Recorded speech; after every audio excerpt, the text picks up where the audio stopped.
Hi friends, welcome back to my channel. இது ஒரு weekday vlog தான். But இந்த ஹாலிடே ஸ்டார்ட் பண்ணதுலேருந்து வீக் டே வீக்கெண்ட் எல்லாமே ஒரே மாதிரி தான் போயிட்டுருக்கு. ரொம்ப ஸ்லோவான டேஸாக தான் போயிட்டுருக்கு. என் பையனுக்கு ஸ்கூல் லீவ் விட்டதுலேருந்து நானும் அவன் கூட சேர்ந்து லேட்டாக தான் எந்திரிச்சிட்டு இருந்தேன்.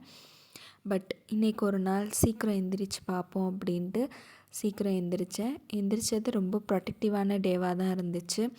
ஸோ எல்லோரும் எந்திரிக்க முன்னாடி சீக்கிரம் எந்திரிச்சிட்டனால மார்னிங் துணியெல்லாம் துவைச்சிட்டேன். அதுக்கப்புறம் விளக்கேற்றி சாமியும் கும்பிட்டாச்சு. உண்மையிலே காலையில் சீக்கிரம் எந்திரிக்கிறது ஹாலிடேவாக இருந்தாலும் ஒரு நல்ல விஷயமாக தான் இருக்குது. ஒரு ப்ரொடக்டிவான டேவாக இருக்குது. நம்மளால் எல்லா வேலையும் ஓரளவுக்கு சீக்கிரம் முடிக்க முடியுது. நமக்கான டைமும் கிடைக்கிது. ஸோ காலையில் எந்திரிச்சு கொஞ்சம் நேரம் எக்ஸசைஸ் செஞ்சுட்டு இந்த ஒர்க்கெல்லாம் நான் முடிக்கிறதுக்குள்ளே எனக்கு கரெக்டாக இருந்துச்சு என் பையன் எந்திரிச்சு வர்றதுக்கு.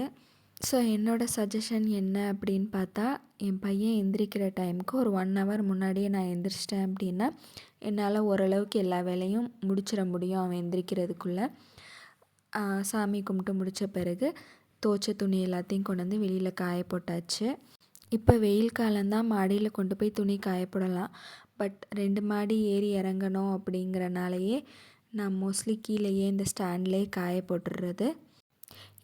இன்றைக்கி இந்த வீடியோ எதை பற்றி இருக்குது அப்படின்னு பார்த்தீங்கன்னா, மார்னிங் சீக்கிரம் எந்திரிக்கிறதுனால நமக்கு இருக்கக்கூடிய பெனிஃபிட்ஸ் தான் நம்ம பார்க்குறோம். நம்மளால் எவ்வளோ ஒர்க்கு முடிக்க முடியுதோ அவ்வளோ ஒர்க்கு ஈஸியாக முடிக்க முடியுது. நமக்கான டைம் கிடைக்கிது. மார்னிங் ஏதாவது நமக்கான கேரும் எடுத்துக்க முடியுது. நமக்குன்னு எக்ஸசைஸ் செஞ்சுக்கலாம், இல்லாட்டி ஸ்கின் கேர், ஹேர் கேர் ஏதாவது செஞ்சுக்கலாம். இல்லாட்டி வீட்டு ஒர்க்கையே கூட சீக்கிரம் முடிச்சிட்டோம் அப்படின்னா நம்ம பசங்க எழுந்திரிச்ச பிறகு அவங்க கூட டைம் ஸ்பெண்ட் பண்ணுறதுக்கு கரெக்டாக இருக்கும். மார்னிங் இப்படி தான் என் ஒர்க் எல்லாத்தையும் நான் முடிச்சுட்டேன். அதுக்கப்புறம் தான் கிச்சனுக்கே வந்தேன் நான். ஸோ ஸ்ப்ரவுட்ஸ்க்காக ஊற வச்சுருந்தது முளைக்க ஆரம்பிச்சிருக்கு. தயிரும் உர ஊற்றி வச்சுருக்கேன். தேங்காய் எடுத்து வச்சுருக்கேன் சட்னிக்கு. மார்னிங் பிரேக்ஃபாஸ்ட்டுக்கு தேங்காய் சட்னி, நேற்று அரைச்ச வெங்காய சட்னி, அண்ட் தென் தோசை. மாவு வெளியில் ரெடியாக இருக்குது. பாயில்டு எக்கு என் பையனுக்காகவும் ரெடி பண்ணி வச்சுருக்கேன். அதுக்கப்புறம் நெக்ஸ்ட்டு ஒர்க்காக நாங்கள் கடைக்கு போயிட்டு வந்தோம் காய்கறி வாங்குறதுக்கு. இந்த வீக்குக்கான வெஜிடபிள்ஸ் எல்லாமே வாங்கிட்டு வந்தாச்சு. அதையும் எடுத்து ஆர்கனைஸ் பண்ணி ஃப்ரிட்ஜில் அடுக்கி வச்சிட்டேன். அக்னி நட்சத்திரம் ஆரம்பித்ததுலேருந்தே பகல் ஃபுல்லாக நல்ல வெயில், தாங்க முடியாத மாதிரி தான் இருக்குது. பட் ஆனால் இப்போ ஒரு 2-3 நாளாகவே ஈவினிங் ஆனோடனே மழை தூறல் ஆரம்பிச்சிடுது. அப்புறமேல் நைட்டு டின்னருக்கு வந்துட்டேன். நைட்டு டின்னருக்கு வந்து சப்பாத்தியும் தக்காளி தொக்கும் தான் ரெடி பண்ண போகிறேன். தக்காளி தொக்குக்கு எங்கள் வீட்டுக்கு 2 வெங்காயம், அதுக்கு 6 தக்காளி வச்சுருக்கேன். ஸோ ஒரு கடாயில் எண்ணெய் ஊற்றி கடுகு சீரகம் போட்டு தாளிச்சிட்டு அது கூட வெங்காயத்தையும் சேர்த்து நல்லா வதக்கிக்கணும்.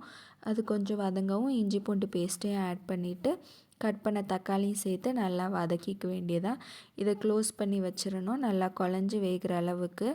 ஸோ அந்த கேப்பில் நான் சப்பாத்திக்கு மாவும் பிசைகிறதுக்கு ஸ்டார்ட் பண்ணிட்டேன். கோதுமை மாவில் கொஞ்சம் போல் தூள் உப்பு சேர்த்து தண்ணி ஊற்றி பிசைஞ்சு வைக்கிறது தான். நான் வேறு எதுவுமே அது கூட ஆட் பண்ண மாட்டேன். அதை நல்லா ஆனால் ஒரு 10 மினிட்ஸ்க்கு நீட் பண்ணிவிட்டு வைப்பேன். ஸோ அப்போ வந்து அந்த சப்பாத்தி நல்லா சாஃப்டாகவே வரும். இப்போ தக்காளி ஓரளவு நல்லா குழஞ்சி வந்த பிறகு அது கூட மஞ்சத்தூள், 1 ஸ்பூன் மிளகாய்த்தூள், 2 ஸ்பூன் தனியாத்தூள், அதுக்கப்புறம் 1/2 ஸ்பூன் கரம் மசாலா சேர்த்து தேவையான அளவு உப்பும் சேர்த்து க்ளோஸ் பண்ணி நல்லா குழைய வேக விட்டுற வேண்டியதா.